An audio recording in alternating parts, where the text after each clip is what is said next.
Dios les bendiga, amados hermanos que van a escuchar este audio. Les habla su servidor, el hermano Ever Julio Liscano.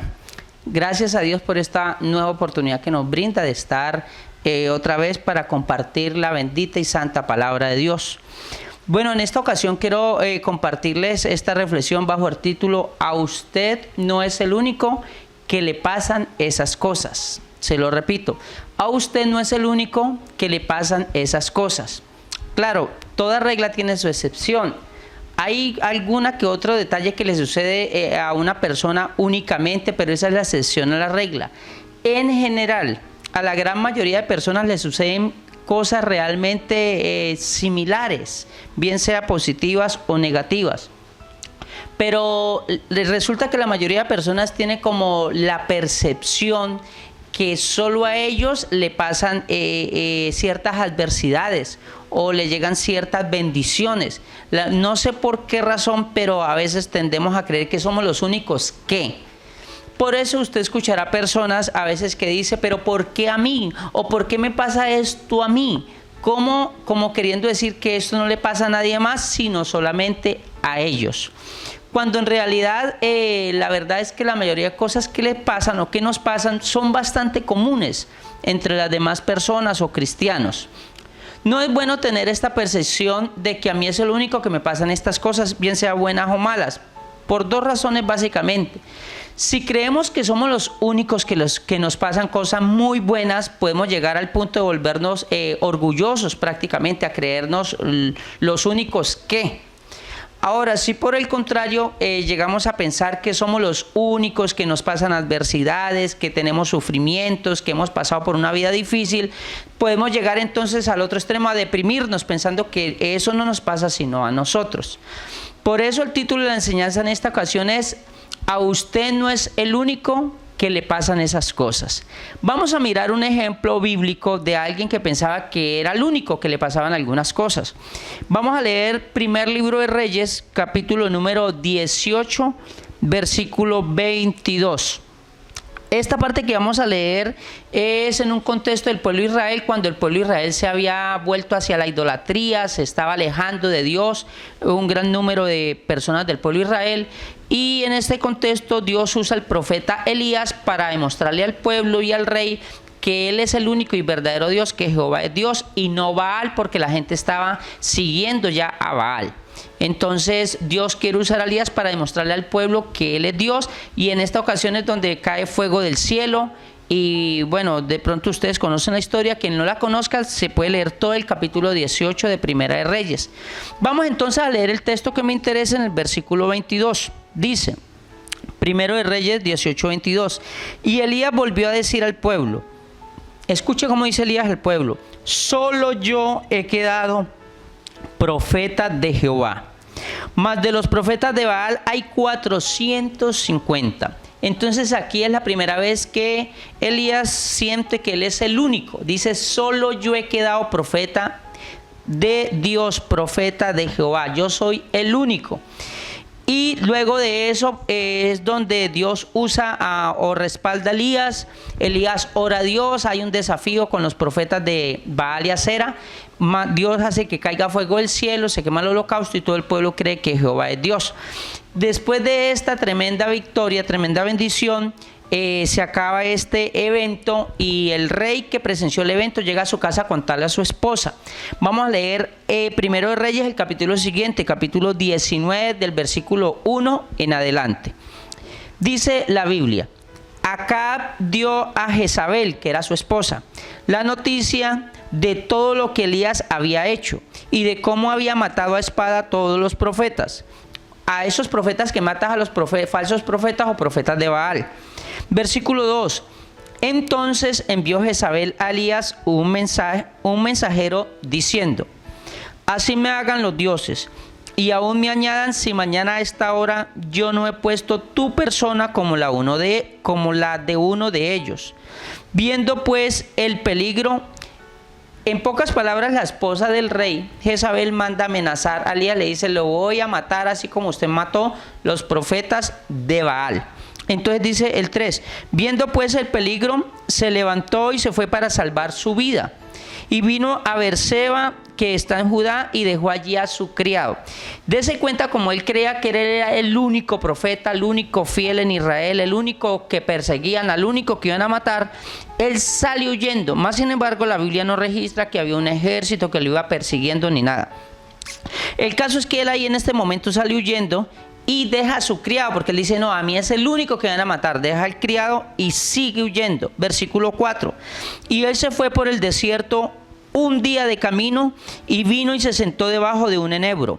Y deseando morirse dijo, basta ya, oh Jehová, quítame la vida, pues no soy mejor que mis padres. Elías dice, vea, a mí es el único que me pasa esto, entre comillas.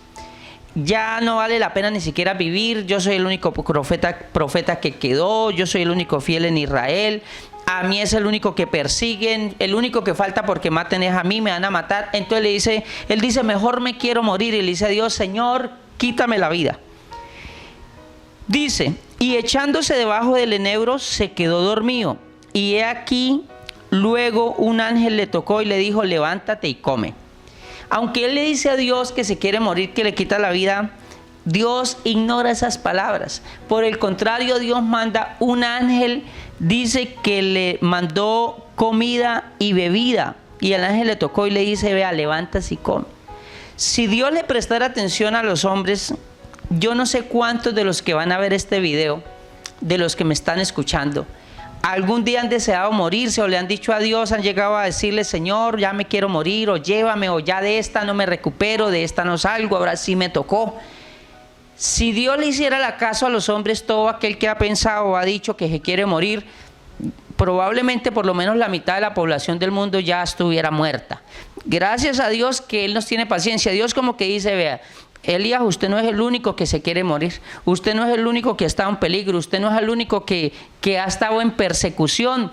A muchos, de hecho, la misma Biblia dice que a todos los profetas los persiguieron. Entonces Dios le tiene paciencia, ve a Elías y dice, parafraseando todo, ¿no? Permítame hablar en nombre de Dios.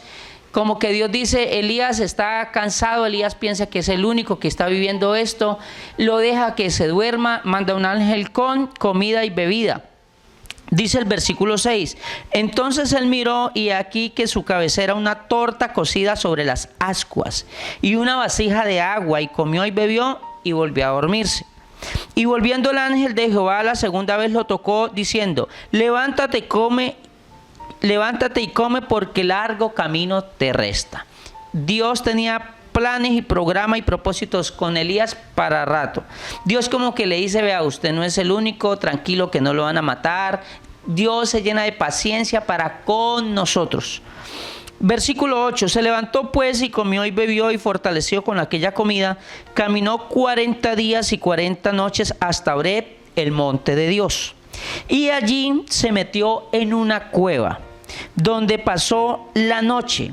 Escúchenme bien, allí se metió en una cueva donde pasó la noche, dice la Biblia. Y vino a él palabra de Jehová, el cual le dijo, ¿qué haces aquí, Elías? Eso es como que Dios le hace esa pregunta a Elías, como que Elías reflexione por qué está huyendo, por qué está metido en una cueva, por qué está ahí. Entonces Dios le dice, Elías, ¿qué haces aquí? Miremos la respuesta de Elías en el versículo 10. Él respondió, he sentido un vivo celo por Jehová, Dios de los ejércitos, porque los hijos de Israel han dejado tu pacto, han derribado tus altares y han matado a espada a tus profetas. Y escúcheme cómo dice Elías, y solo yo he quedado y me buscan para quitarme la vida. Elías le dice a Dios, Señor, tu pueblo todo se perdió, ahí no quedó nadie, todo el mundo se descarrió, todo el mundo se perdió, solamente dice, he quedado yo. A mí es el único que me pasa esto, a nadie más le pasa, porque yo soy único, dice Elías, porque a mí es el único que me pasan estas cosas. Entonces Dios le dice, él le dijo, sal afuera y ponte en el monte delante de Jehová. Y aquí que Jehová pasaba y un grande y poderoso viento que rompía los montes y quebraba las peñas delante de Jehová, pero Jehová no estaba en el viento, y tras el viento un terremoto, pero Jehová no estaba en el terremoto. Y tras el terremoto un fuego, pero Jehová no estaba en el fuego, y tras el fuego un silbo apacible y delicado. Y cuando lo oyó Elías, cubrió su rostro con su manto y salió y se puso a la puerta de la cueva. Y aquí vino a él una voz diciendo: ¿qué haces aquí, Elías? Por segunda vez Dios le hace la misma pregunta a Elías. Si Dios le pregunta lo mismo, pues lo menos que puede hacer Elías es cambiar su respuesta, ¿no? Le hace la misma pregunta, le muestra su poder. Bueno, tiene esas experiencias que ya leímos. ¿Y qué responde Elías? Versículo 14. Él respondió: he sentido un vivo celo por Jehová, Dios de los ejércitos, porque los hijos de Israel han dejado tu pacto, han derribado tus altares y han matado a espada a todos tus profetas. Y repite: y solo yo he quedado y me buscan para quitarme la vida. Él no cambió la respuesta. Él sigue diciendo: Señor, aquí el único que quedó bueno soy yo, aquí nadie sirve, yo soy el único fiel, yo soy el único consagrado, yo soy el único que persevero en tu camino. Ya nadie sirve para mucho, ya nadie está orando, ya nadie ayuna, ya nadie te busca. Él dice como que yo soy el único. Versículo 15. Y le dijo Jehová: ve, vuélvete por tu camino. Primero le dije: sálgase de esa cueva. Vuélvete por el camino en que viniste, por el desierto de Damasco, y llegarás y ungirás a Hazael por rey de Siria. Y a Jehú, hijo de Nimsi, ungirá por rey sobre Israel. Y escúcheme, a Eliseo, hijo de Safat, de Abel Meola, ungirá para que sea profeta en tu lugar. Recuerde que él empezó diciendo: yo soy el único profeta de Jehová. Dios como que ya tenía otro por ahí, ¿no? Dios como lo que dice Elías: vea, primero que todo quiero decirle que hay otro profeta que yo ya tengo preparado. Vaya y únjamelo. Ese te va a reemplazar a ti. Segundo, dice el versículo 17: y el que escapare de la espada de Hazael, Jehú lo matará, y el que escapare de la espada de Jehú, Eliseo lo matará. Versículo 18. Escuche cómo le dice Dios a Elías en el versículo 18: y yo haré que queden en Israel 7,000 cuyas rodillas no se doblaron ante Baal y cuyas bocas no lo besaron. Parece que a Dios le quedó como su cosa ahí en su corazón cuando Elías le dice: Señor, todo tu pueblo, todos tus hijos, todo Israel se fueron tras Baal, acabaron con el culto a usted, Dios mío, ahora todo el mundo se volvió idólatra. Dios como que le dice: vea, primero vamos a ungir otro profeta, y segundo, Dios le da una actualización de datos de la información a Elías, para que Elías no piense que es el único que le pasan esas cosas, que el único que puede permanecer fiel es él y nadie más. Dios le dice: vea, Elías, yo le voy a dar una información. Hay 7,000 cuyas rodillas no se doblaron ante Baal y cuyas bocas no lo besaron. Como que usted no piense que es el único que puede permanecer fiel. Me gusta como dice porque en la versión TLA, permítame, le leo la versión TLA, Primero de Reyes 19:18 dice: pero debes saber que 7,000 personas no se arrodillaron delante de Baal ni lo besaron. A ellos yo los voy a dejar con vida. Eso como que Dios le dice: Elías, no ande pensando que usted es el único. Porque, hermanos, es que cuando uno piensa que uno es el único, uno puede empezar a volverse orgulloso, a menospreciar a los demás, a creer que uno es el único que Dios puede usar, que Dios habla solo por medio de uno, que uno es el único que ora, o que ayuna, o que visita, o que evangeliza. Cuando alguien empieza así, parece que no va por buen camino, cuando cree que a él es el único que tiene la verdad y nadie en este mundo más tiene la verdad. Entonces Dios le dice a este profeta, le dice: ¿de qué manera le quiero dar una información? Le informo que aparte de usted, o mejor dicho, que usted no está ni cerquita a ser el único.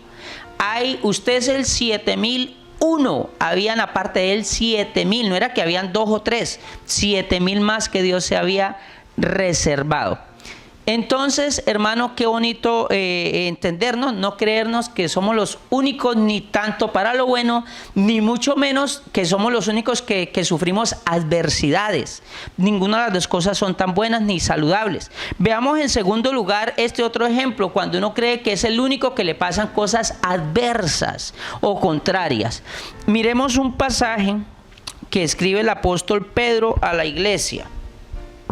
Vamos a mirar la primera carta del apóstol Pedro, capítulo número 5. versículo número 6 en adelante. Primera de Pedro, capítulo 5, versículo 6. Dice: humillaos pues bajo la poderosa mano de Dios, para que Él os exalte cuando fuere el tiempo.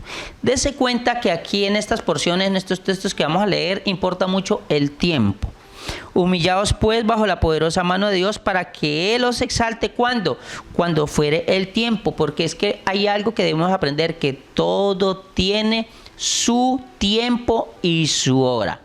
Todo tiene su tiempo. Versículo 7. Echando toda vuestra ansiedad sobre Él. ¿Por qué? Porque Él tiene cuidado de vosotros. Versículo 8. Sed sobrios y velad, porque vuestro adversario, el diablo, como león rugiente, anda alrededor buscando a quien devorar. Versículo 9. Al cual resistid firmes en la fe, sabiendo que, escúcheme bien lo que debemos saber, aquí es donde me voy a detener, sabiendo que los mismos padecimientos se van cumpliendo en vuestros hermanos en todo el mundo. El apóstol Pedro le escribe a la iglesia y yo quiero compartir con ustedes en este día. Es necesario que todos sepamos, todos los cristianos del mundo sepamos que no somos los únicos que nos suceden cosas adversas, los únicos que nos llega sufrimiento. El apóstol dice, se lo repito, el versículo 9, sabiendo que los mismos padecimientos se van cumpliendo en vuestros hermanos. ¿Dónde? ¿A quiénes les pasa? En todo el mundo. Bendito el nombre del Señor. En todo el mundo. Entonces, queridos hermanos, son como etapas que vive el cristiano. Debemos entender que cuando uno llega al Evangelio, cuando uno le entrega la vida al Señor Jesucristo, uno vive una serie de etapas, uno va creciendo en conocimiento, en fe, en tantas etapas, sí, o facetas mejor, de la vida del cristianismo. Por eso quisiera que los hermanos de pronto que llevan poco tiempo entendieran esto, que le van a llegar momentos, no es que el diablo los va a perseguir toda la vida y que vamos a tener una vida sufrida toda la vida, no, pero sí van a haber momentos o etapas por las cuales todos pasamos, pero es por un periodo de tiempo nada más. Por eso algún hermano relativamente nuevo debe entender algo.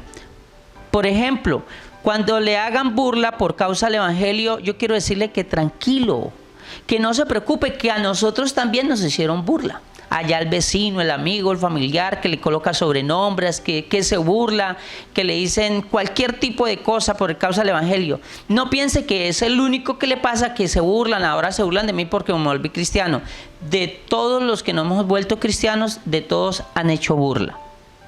Segundo, cuando tenga dificultades, de pronto estos jóvenes que han tenido dificultades en el colegio, en la universidad, por causa de la fe, tranquilo, todos los cristianos que siendo cristianos han pasado por el colegio y la universidad, y de paso también le digo a las mamás, tranquila, que su niño cuando está en la escuela o su adolescente, que tenga algún pequeño conflicto por causa de la fe, en alguna izada de bandera, en algún programa, no piense que de pronto que es que en el colegio se le está montando a su niño, que su niño es el único que le pasa eso, no.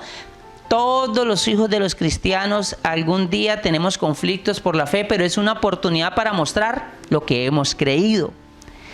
Tercero, cuando en el trabajo también tengan conflictos, en la empresa, en la fábrica, en el almacén, por causa de ser cristiano, por nuestros principios. Yo quiero decirle que es apenas normal, porque nosotros tenemos unos principios donde no aceptamos ciertas cosas como la corrupción, como tantas cosas.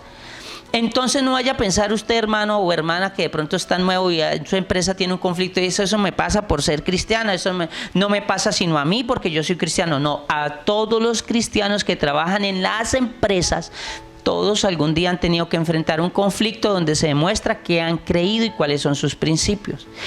Esto se lo digo porque de todo mi corazón, para que ustedes tengan tranquilidad, descanso, no se preocupen, no se afanen, sepa que a todos vamos pasando por esos procesos. Siguiente punto, Cuando de pronto le quieren hacer sentir anticuado o aburrido o antisocial, de pronto a una jovencita por ahí en el barrio, en la familia, en la empresa, en el colegio, en la universidad, en algún lugar, le dicen, es que usted ahora que se volvió cristiana parece anticuada, aburrida, antisocial. Y entonces puede ser que esa joven cristiana diga, eso no me pasa sino a mí, y crea que ella es la única que sufre eso. Vea, todos hemos pasado por eso y todas las mujeres de la iglesia también van a pasar por eso. Entonces conserve sus principios y sepa que otros ya pasaron y superaron esas etapas. Cuando le llegue de pronto alguna necesidad económica difícil, no se desespere, también a nosotros nos llegó. Pero buena noticia, a todos el Señor nos sacó adelante y nos ayudó. Cuando de pronto su niño se le enferme, su pareja, precisamente en estos días de la cuarentena, les cuento algo personal. Precisamente en estos días de la cuarentena tengo un niño, mi hijo David tiene 10 años. En plena cuarentena, hace como unos 20 días, se me cayó en la sala de la casa, del mueble, y se partió un hueso del brazo. Ya se imagina usted, en la casa se descuadró. Bueno, fue bastante difícil el momento, ver a su hijo con su brazo todo partido, descuadrado, llorando, gritando, mi esposa, bueno, y en plena cuarentena para ir a la clínica, etcétera. Yo pude haber pensado, bueno, a mí no, eso no me pasa sino a mí. Preciso una cuarentena y preciso que no podemos salir y que hay riesgo en las clínicas, y justo mi niño se rompe el brazo. Pero realmente no. Mi hijo tiene 10 años. ¿Cuántos niños más o menos de esa edad se han partido algún hueso de su brazo? Realmente eso es más común. Aquí en la iglesia donde llegué vi por lo menos 2 o 3 niños en un periodo de apenas unos mesecitos en la iglesia. Vi por lo menos 3 niños de la edad más o menos de mi hijo con sus brazos que se lo habían partido. Entonces yo no puedo pensar, eso no me pasa sino a mí, preciso le pasa a mi hijo, porque eso me voy a deprimir, me voy a enfermar. Y ahí es donde a veces la gente empieza a pensar cosas que definitivamente son hasta antibíblicas, que yo no sé qué es lo que me pasa a mí, yo no sé qué me estarán haciendo a mí, por qué le pasó eso a mi hijo, porque no, es un accidente que le ha pasado realmente a muchas personas. Entonces eso lo digo para cuando le pase algo así, no se preocupe, no se afane, no se sienta mal. Es un accidente y son adversidades que nos pasan a muchos hijos de Dios. Y podría añadirle muchos otros ejemplos a esta lista. Pero no se le olvide, cuando usted esté pasando el momento de la adversidad, no piense que usted es el único. Tampoco piense como Elías, ay, me quiero morir, ojalá Dios me quite la vida. Pues no conozco el primero que le haya dicho a Dios que se quiere morir, que le quite la vida y haya caído muerto. De pronto lo habrá, pero no lo conozco. Entonces mejor enfrentar la adversidad, saber que no es el único, que muchos hemos pasado por ahí, y entender que Dios nos saca de esta, nos va a ayudar. Bendito el nombre del Señor. Recuerde que estamos leyendo Primera de Pedro capítulo 5, íbamos en versículo 9, vamos a leer el versículo número 10. En el versículo 10 hay una lista de cosas hermosas para aquellos hermanos que van padeciendo, que sus padecimientos se van cumpliendo en todos los hermanos del mundo. El versículo 10, mire cómo dice el verso 10. Mas el Dios de toda gracia, que nos llamó a su gloria eterna en Jesucristo, después de que hayáis padecido, ¿cuánto tiempo dice la Biblia? Un poco de tiempo. Hermanitos queridos, la Biblia es clara, dice, después de que hayáis padecido un poco de tiempo. Cuando le llegue el momento del dolor, de la enfermedad, porque uno tiende a volverse trágico, ¿no? Le duele de pronto por acá el estómago, la vesícula, los riñones, la espalda, y a veces el dolor, y la noche del dolor, y uno dice, no, de esto ya me voy a morir, ese dolor tan fuerte me va a matar esta noche, yo no sé si amanezca. Nos ponemos como Elías, no, nos vamos a morir. Muchos hemos tenido dolores, pero dice la Biblia, después de que hayáis padecido un poco de tiempo, es decir, esa necesidad, ese peligro. Si le preguntáramos a quién han amenazado algún día de muerte, mucha gente diría, a mí me han amenazado, a mí personalmente alguna vez me amenazaron. Entonces, si nos dejamos llevar por eso y creemos que eso no me pasa sino a mí, pues me voy a enfermar, me voy a deprimir, me voy a angustiar, voy a entrar en un estado de ánimo enfermizo, voy a empezar a perder la fe. Pero recuerde lo que la Biblia le dice, después de que hayáis padecido un poco de tiempo. un poco de tiempo, esto va a pasar. Si alguno de ustedes está pasando en el momento, vea que mi hijo se rompió el brazo, gracias a Dios le hicieron la cirugía, salió muy bien, tiene su yeso, pero eso es un poco de tiempo. Ya en un mes, si Dios quiere, le van a quitar el yeso y va a empezar a las terapias, normalizar su vida. No va a quedar toda la vida con el yeso. Son momentos difíciles, pero gracias a Dios porque el Señor nos ayuda a pasar esos momentos difíciles. Entonces, no se le olvide, tengan en mente, eso es después de que hayáis padecido un poco de tiempo. Después de que pasemos ese momento de adversidad, escúcheme esta lista más hermosa para aquel que esté pasando ese momento, que está creyendo que a mí es el único que me pasa. Usted no se imagina, he atendido a algunas madres con sus hijos adolescentes o con sus niños preadolescentes y algunas mamás llegan diciendo, pastor, es que si usted viera lo que me pasó con mi niño, yo no sé, de alguna dificultad y me he dado cuenta que la mayoría llegan pensando que a ellas son las únicas que le pasa eso o a su hijo adolescente. Y a algunas le he dicho, hermana, tranquila, que eso es parte del crecimiento, del proceso. La mayoría de niños pasan por ahí, la mayoría de adolescentes, es apenas algo normal. Pero esta persona viene a veces creyendo que solamente a ella o solamente a su hijo le pasa y a nadie más.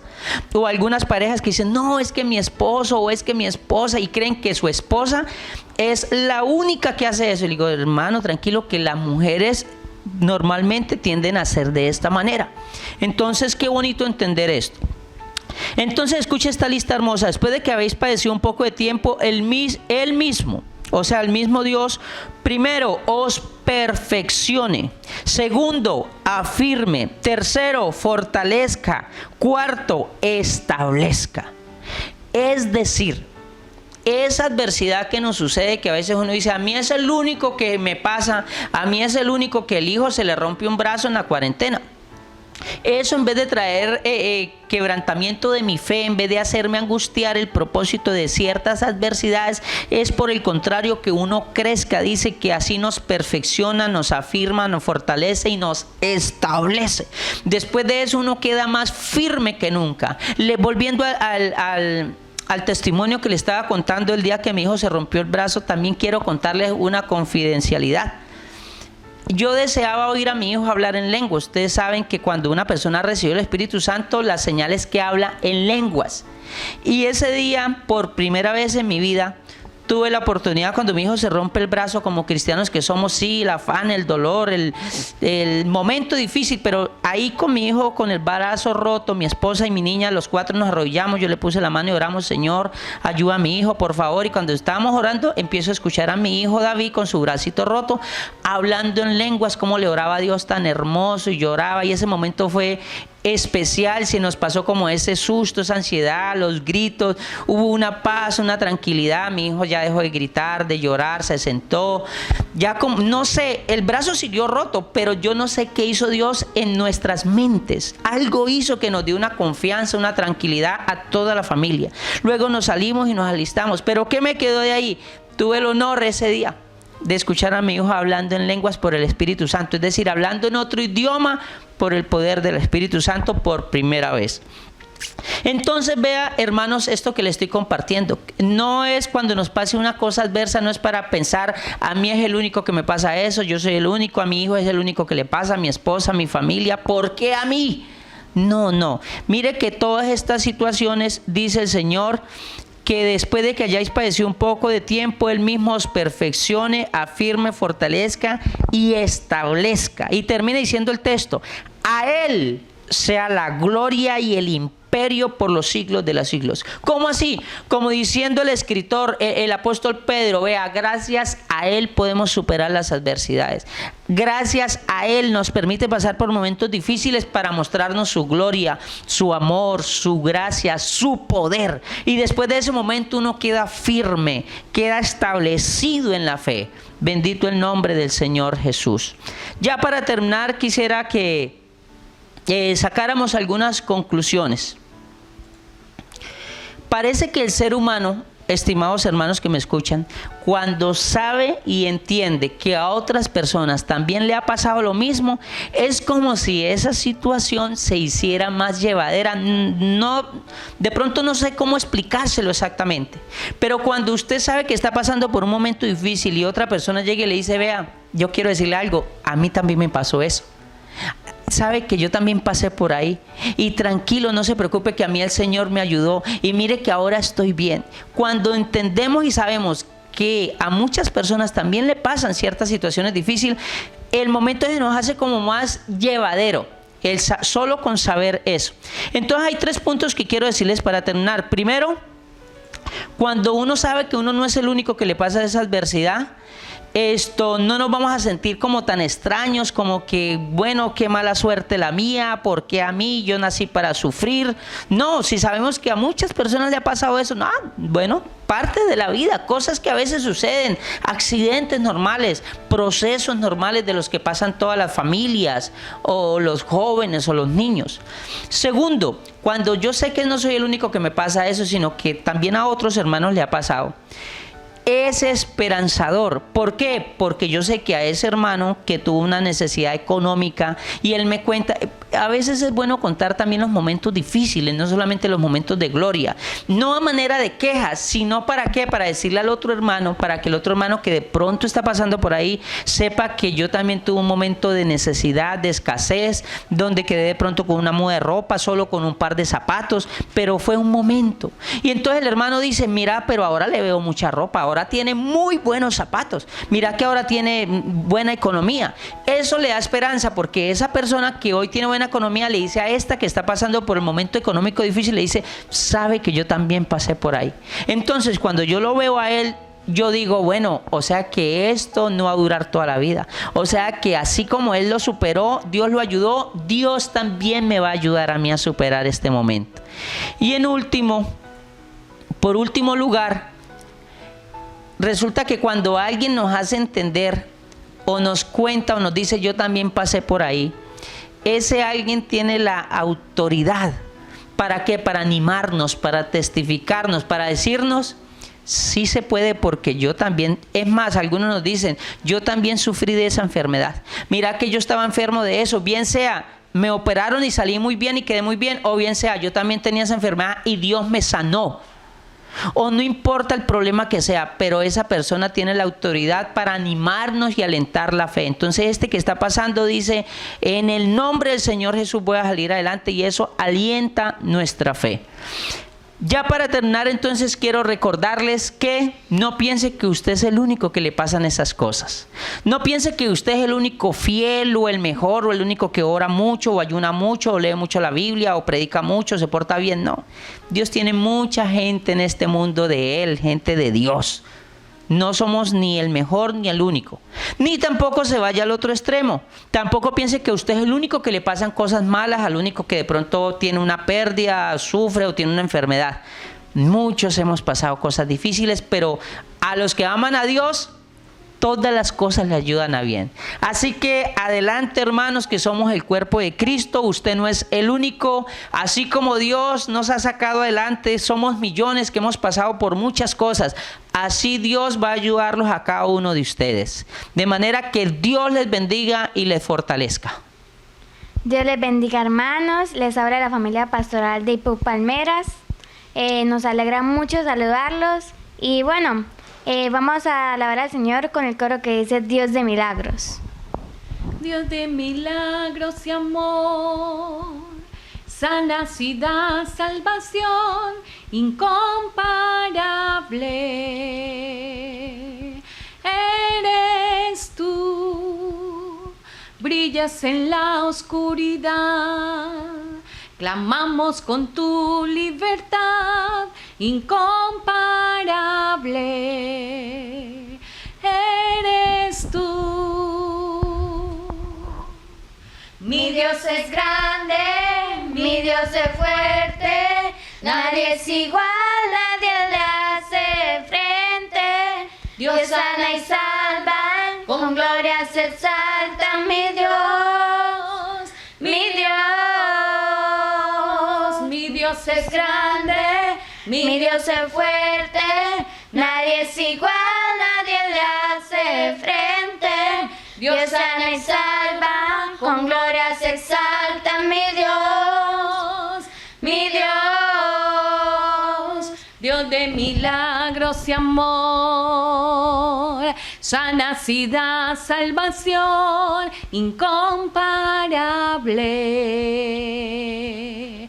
Eres tú, brillas en la oscuridad,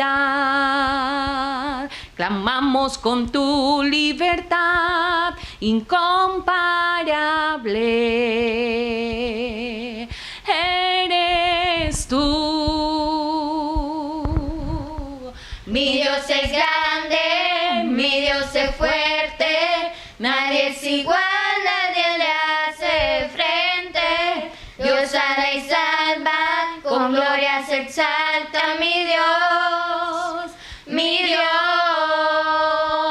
Mi Dios es grande, mi Dios es fuerte, nadie es igual, nadie le hace frente. Dios sana y salva, con gloria se exalta mi Dios, mi Dios.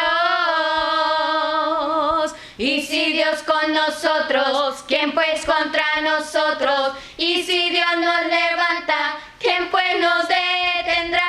Y si Dios con nosotros, ¿quién pues contra nosotros? Y si Dios nos levanta, ¿quién pues nos detendrá?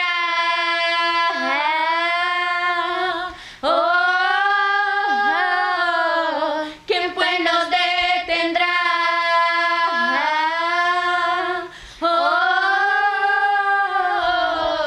¿Quién pues nos detendrá?